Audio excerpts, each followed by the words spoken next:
like share and subscribe because it is free. The crystalline spires of the Galactic Council chamber stretched impossibly high, their surfaces pulsing with the accumulated wisdom of 10,000 conquered worlds. At the center of this vast amphitheater, representatives from the most feared civilizations in known space had gathered for what they considered a historic moment. The Zephyrians, beings of living crystal whose thoughts moved at light speed, hummed with anticipation. Their razor-sharp intellects had calculated the outcomes of countless wars before they were even fought. Beside them loomed the Draconis, reptilian giants whose scales bore the scars of 1,000,000 battles across the galaxy. Each one stood 12 feet tall, their breath capable of melting starship hulls.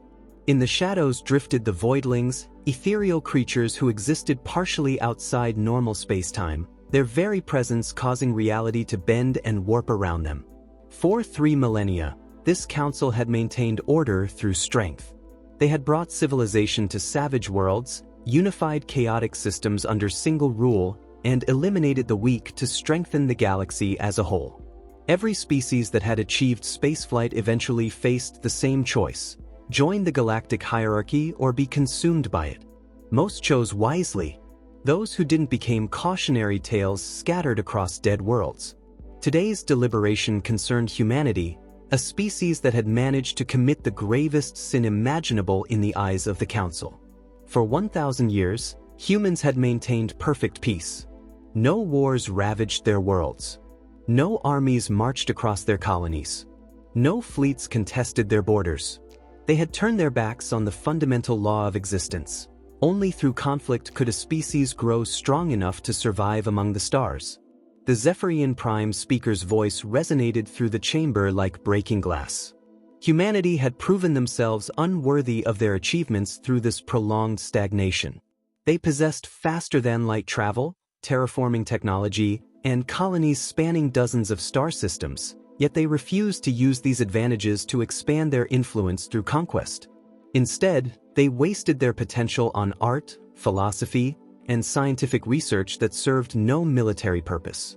The formal declaration had been prepared with all the ceremonies such an occasion demanded. Every human communication network would receive the ultimatum simultaneously. The charges were clear: abandonment of warrior heritage, elevation of weakness over strength, refusal to participate in galactic conflicts, and the ultimate insult to natural law, responding to challenges with laughter rather than appropriate fear or anger. The message transmitted across space carried the weight of absolute authority. Humanity had 72 standard hours to acknowledge their failures, submit to re-education programs, and begin proper militarization of their society. Failure to comply would result in total annexation of human space and the redistribution of their populations as labor for more deserving species. Within minutes, responses began flooding back from human space. Not the desperate pleas for mercy the Council expected, not the frantic diplomatic overtures they had seen from hundreds of other species, but something unprecedented in their collective experience: laughter. Pure, uncontrolled, genuine amusement echoed from every human world, colony, and station. Children in Earth schools giggled at their teachers' attempts to explain the alien demands. Elderly humans on distant frontier worlds chuckled as they shared the news with their neighbors. The president of the United Earth Federation's official response was barely audible over her own laughter as she thanked the Council for providing the best entertainment in centuries. The Council members exchanged glances of confusion and growing irritation. This reaction made no sense according to any model of species behavior they had developed over millennia of conquest. The human response spread like wildfire across every communication channel in their space. Social media platforms overflowed with memes mocking the alien ultimatum. News networks struggled to maintain professional composure while broadcasting the Council's demands, their anchors breaking into fits of giggles mid-sentence. Diplomatic channels carried formal responses that read like comedy sketches, with human ambassadors politely declining the aliens' generous offer of subjugation while thanking them for the morale boost their entire species apparently needed. What the aliens didn't understand was the true nature of humanity's millennium of peace. It hadn't emerged from weakness, cowardice, or inability to wage war. Quite the opposite. Humanity had achieved peace precisely because they had become too good at warfare. The final human conflicts, fought nearly 1,000 years ago, had involved weapons that could ignite atmospheres, strategies so complex they required quantum computers to calculate outcomes decades in advance, and biotechnology that could rewrite genetic codes in real time during battle. Soldiers could adapt to any environment, survive any injury, and think at superhuman speeds while fighting. The last war had lasted 6 minutes. In those 6 minutes, 3 continents were temporarily relocated, 2 moons were disassembled and rebuilt as defensive platforms, and an entire enemy fleet found their DNA rewritten to make them incapable of violence. The technology existed to crack planets like eggs, to step through time and space as easily as walking through doorways, to reshape matter at the quantum level with a thought. Humanity had looked into the abyss of their own capabilities and collectively decided to step back from the edge. Peace wasn't surrender to weakness. Peace was the conscious choice of beings who had become gods of war to find better uses for their time. They channeled their competitive instincts into art that could move souls, science that unlocked the secrets of reality itself, and exploration that pushed the boundaries of known space.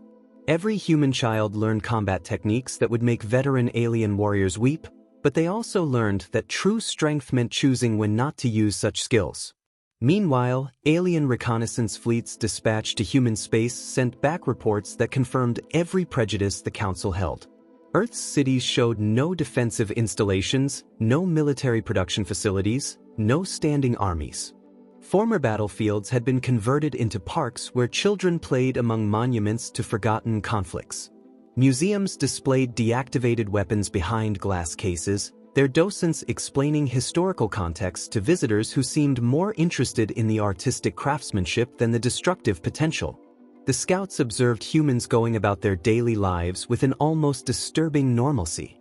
They worked in laboratories advancing theoretical physics, composed symphonies that incorporated mathematical principles unknown to most species, and built architectural marvels that seemed to defy known engineering principles. Not one human seemed concerned about the impending invasion. This intelligence confirmed everything the Council believed about human weakness.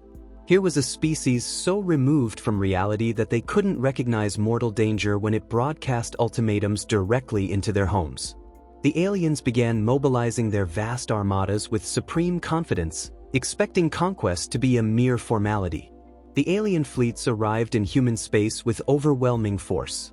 Thousands of vessels emerged from hyperspace simultaneously, their hulls bristling with planet-killing weapons and reality-warping technologies that had conquered entire galactic sectors.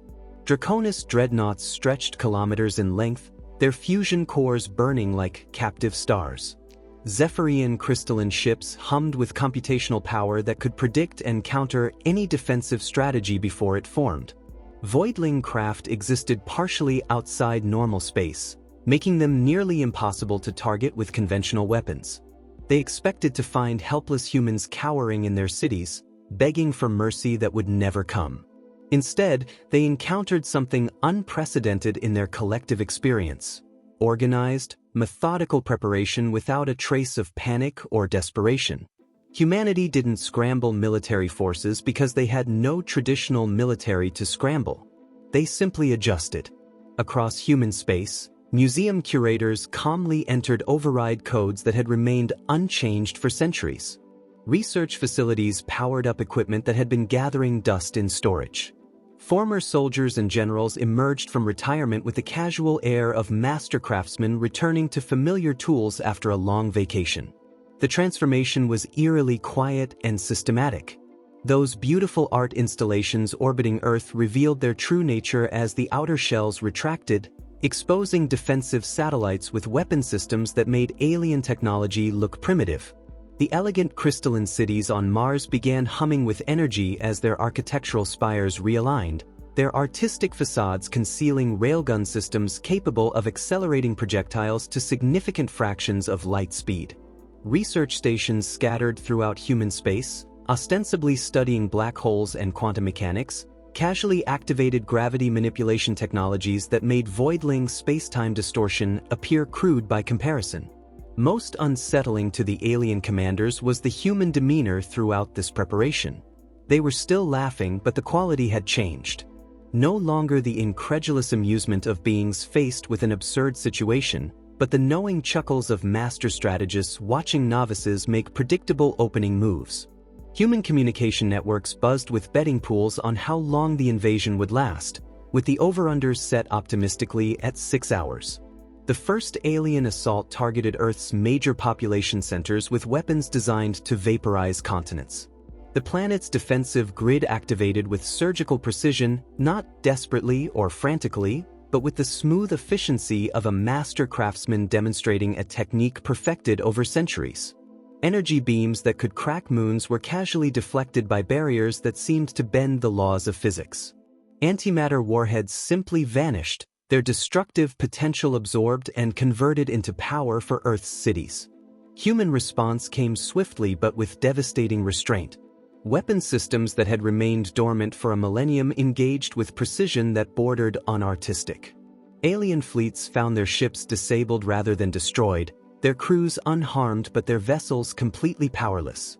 No lives were lost, but the message was unmistakable. Humanity could have annihilated every attacking ship but chose not to.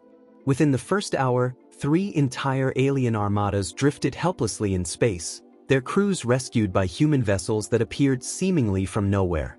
Human voices broadcast across all frequencies, still carrying traces of amusement but now edged with gentle patience. Surrender now, and we'll pretend this was all a misunderstanding. Continue, and we'll have to stop holding back. The aliens realized with growing horror that everything they had witnessed represented humanity playing with them, holding back their true capabilities out of what could only be described as mercy. The war that was supposed to subjugate humanity ended in 3 hours and 47 minutes.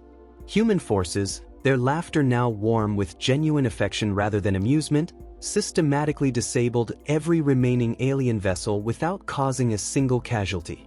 The mighty Galactic Council fleets found themselves rescued from their own damaged ships by humans who offered medical treatment, hot meals, and comfortable quarters while everyone sorted things out. The formal surrender came from the Galactic Council chamber, transmitted on all frequencies with voices heavy with humiliation and defeat. But humanity's response shocked the aliens more profoundly than any military victory could have. The humans refused to accept their surrender. Instead, they offered something the Council had never encountered in 3 millennia of conquest: partnership. Human representatives explained patiently that they had been waiting for the galaxy to mature enough for genuine cooperation. This misguided invasion, while unfortunate, might actually signal that the time had finally arrived.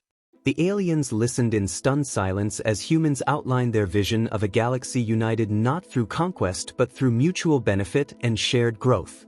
The final revelation came when humanity opened their historical archives to galactic scrutiny. The 1,000 years of human peace hadn't been spent in isolation. They had been quietly observing, learning, and occasionally helping other species from the shadows. Every major alien technological breakthrough bore subtle human fingerprints.